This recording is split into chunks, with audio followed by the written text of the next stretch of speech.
Good evening, everybody. I'm going to do another video. I said I wouldn't, or I didn't want to tonight, and AstraZeneca came up, but I'm not going to do it. Instead, I'm going to focus on something else that's always troubled me with Canada. And in the title, in this live I'm doing, I put a link. I made a meme, a representation of Canada. If you take Canada in its entirety, 79% of Canada sits in what is provincial and federal crown land. Absolute property in limbo of Canada. It's not the UK. Queen Elizabeth doesn't own it. It's a promissory to the First Nations peoples here in Canada that claims to be settled. It was done in the time of British colonialism as they were really targeting Canada.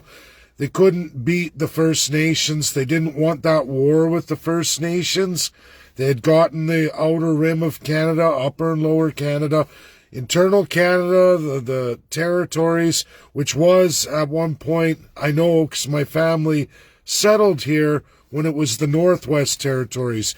Major landmass, even of a lot of northern Quebec that is today, was actually part of that Northern Territory. First Nations, it's where all the treaties are. They were established absolutely by the Crown of then, the British Empire, to not see USA move in, make a deal, and take over Canada. Basically, that's what it was for. They were worried about it. So instead of going to war, they settled. They made claims with a promissory.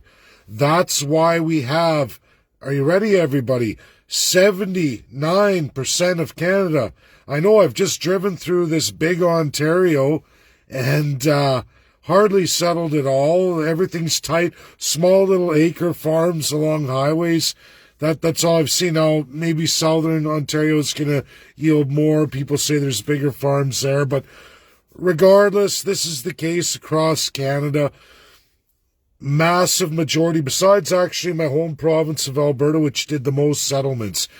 8% of Alberta is in total control of all First Nations peoples.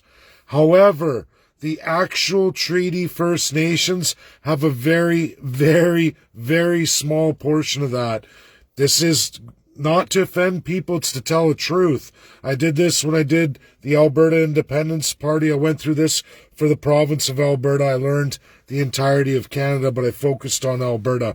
Metis, especially in Alberta, have the most of the land claims. Metis got the most settlements so far. Okay, it's why Alberta was able to settle a lot of unceded claims. They did that. Other provinces have touched into it, got into some of it. Right now it sits 8% of total First Nations control of land of Canada. That's it. 8%. All the rest of Canadians have 11% of Canada. All provinces, everywhere you go, that's all of Canada utilized for Canadians in private property. 11%. Way lower than even China, communist China. Way lower. And they build up everybody, and they don't allow access to a whole pile of China for anything of the people and any kind of lease arrangements. But it's tentatively like that here in Canada. But they say, for the purpose of this video, 11% for all Canadians. Then the government and military of Canada has about 3% of the rest of the land masses. Then they've turned around and assigned parks, federal, provincial, this and that, waterways, parks, this, that. They've done all that. Of the land that remains, 79% sits there eternally because there are outstanding claims of the First Nations in self-determination, self-government, and settling of the claims. That leaves a mass portion of Canada if people aren't so greedy. And it really troubles me. I find this over and over, just absolutely stunning, the amount of greed people have when you have way less access to your country than even communist China. They're about double us. Double. Almost double. When you look at just Canadians, if you separate First Nations and you look at that, China is double what you have access to in any kind of property rights. And it just baffles and blows me away that people can't even look at First Nations as it is, what the history of Canada really is, whether we all like it or not, whether we were born into it or we migrated into it, didn't know no better, where a settler came over, that there were lands made available, and a lot of people think that somehow most of Canada's been made available. That is absolutely not the case. Not even close, not even by a long shot. 1/5 of Canada's utilized. And that's only 1/10 for all Canadians, non-First Nations. And of the First Nations, Metis have absolutely the most of that 8%. Inuit and the Treaty First Nations, which Treaty First Nations encompass the largest majority of the population, have absolutely the least. The Treaty Real First Nations have absolutely the least out of all Canada and Canadian citizens, I suppose. And then people say, oh no, we can't have self-determination, settle the claims, self-government. Why can't everybody be the same? Well, why would you want to trip over 79% of your country, leaving it in limbo while oppressing a people who never, ever had a war with you or anything else? Your ancestry of where you could possibly come from, at least to Great Britain's extent in France, pushed that upon those people after making deals so that USA wouldn't take what they were wanting to take. We have been locked in hundreds of years of trying to oppress and extinct a people so that we can have it all. That's what Canada is. The sickest form of colonialism in the entire world today. And we're still there, everybody. Why would you want to push your value system, your culture onto somebody who has never wanted it, never asked for it, and they want to have their culture and their society? They've resisted for hundreds and hundreds of years. They're not going to change. Why would you want to push that on them?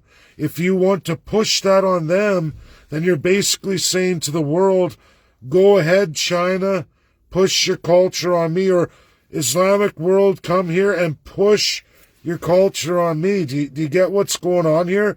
The world doesn't work like that, Canadians. And people got to wake up. It is terrifying to me, literally terrifying, that I have to routinely go through this stuff. It almost seems like every 6 months I revisit it.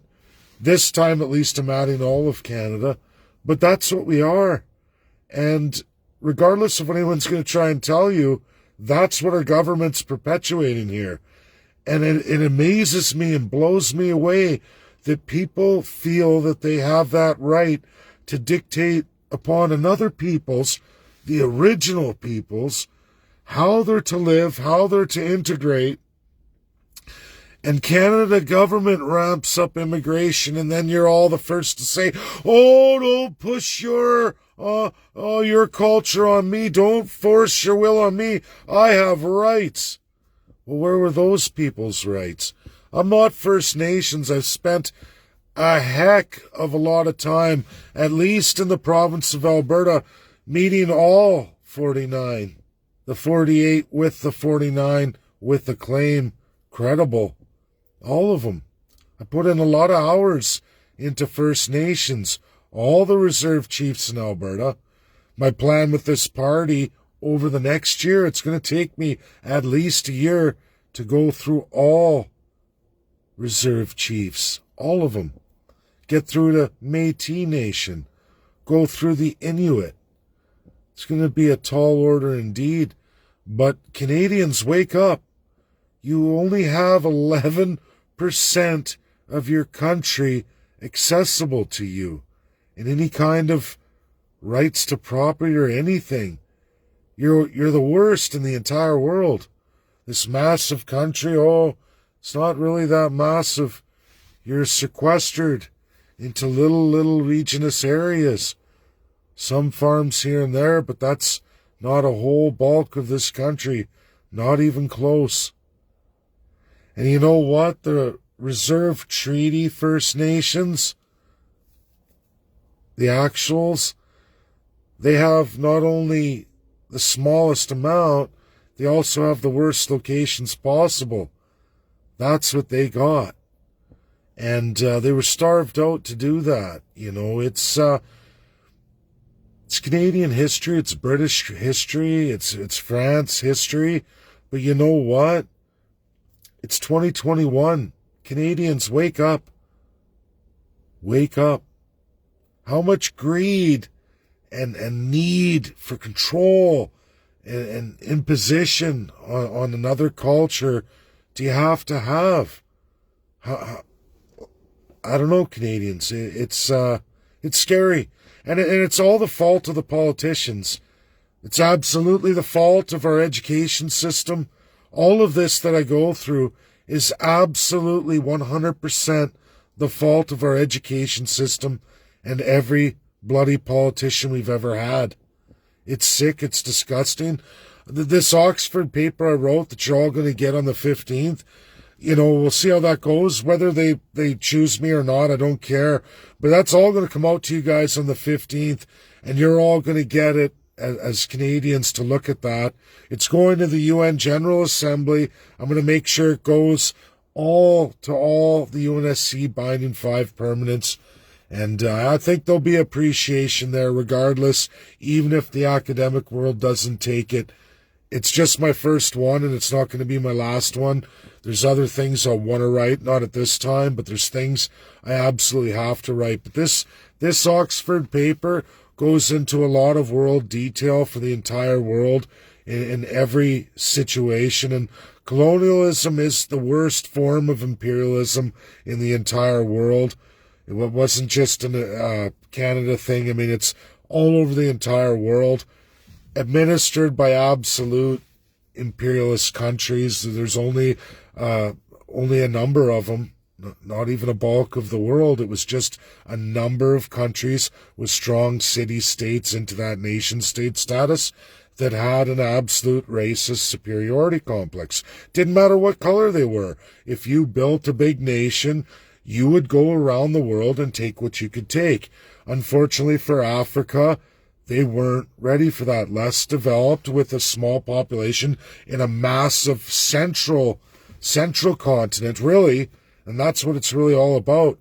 Island states able to be strong where Africa spread out very far. Same with South America, no different. Same with North America, no different. And it was island countries that exploited the coasts, got in, and then just devastated the people. Disease wiped out South America. You can say goodbye to the Incas and Aztecs for a large bulk of the population that may have been able to put up a fight like their counterparts in North America. But, when you have so many mighty nations coming from all kinds of fronts, it's amazing what Africa was able to hold out on. They're an amazing group of nations for sure, and they're especially interesting on international law, as we see Africa far, far ahead of many other continents when you look at it, with no real UNSC power whatsoever, and absolutely exploited by most of those big nations of the world of that time. And that was both Axis and Allied power that went at each other in World War II. I write about that in the paper too. I talk about how the colonial empires is what was World War I. It was a war over, no, I'm the bigger colonial. No, I'm gonna be a bigger colonial. I'm gonna take what you've left open, right? And that's what World War I was, and ultimately World War II finished it. It divided the colonials in half, and literally ended colonialism. It was when the world realized this has to end. It was the birth of the UN, the Charter of the UN. It's all in there, and I suggest everybody read it. But, you know, when it comes around to the 15th, I'm going to put the paper out for everybody. And it's brought some trolls. It's brought some government people. I know the paper's already circulating now, because I can tell by who's popping up in comments. Some of the messages and emails I'm getting are pretty. So a lot of it's cool. Most of it's right deadly awesome, at least for me. But there's the negative side of it too, and there's that evil, and that's the racism, Canadians. For Canada, that's the key racism here. The absolute racism the politicians don't want to address. The number one biggest racial genocide being committed probably in the world today is in North America on the First Peoples, the Treaty First Nations.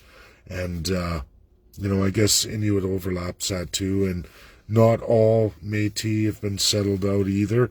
So, you know, we'll see how it goes. I'm going to keep doing the education. I'm going to keep going forward, and I'm definitely going to write more.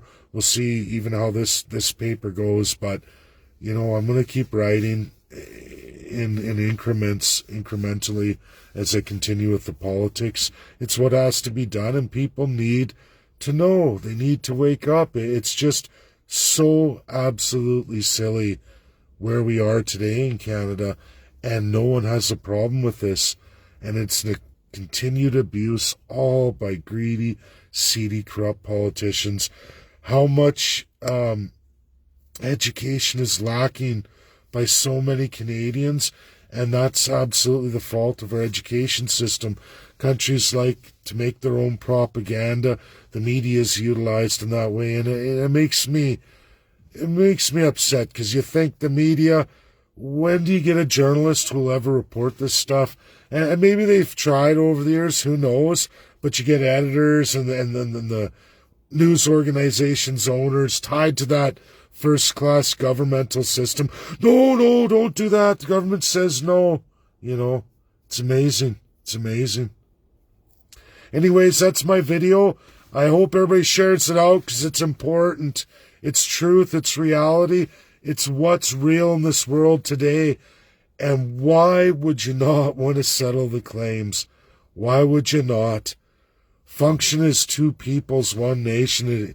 It's already being done anyway, just in such an absolute brutal scale. But why won't you free those people? Why won't you? It's sick, man. It's real sick. Anyways, that's my education. I hope a lot of people get something out of that. I know followers get frustrated, but look at the reality. Check out the link in the title. Click on it if you haven't seen it on my Facebook. That's reality. And you know what? Like, almost Saskatchewan encompasses what First Nations have.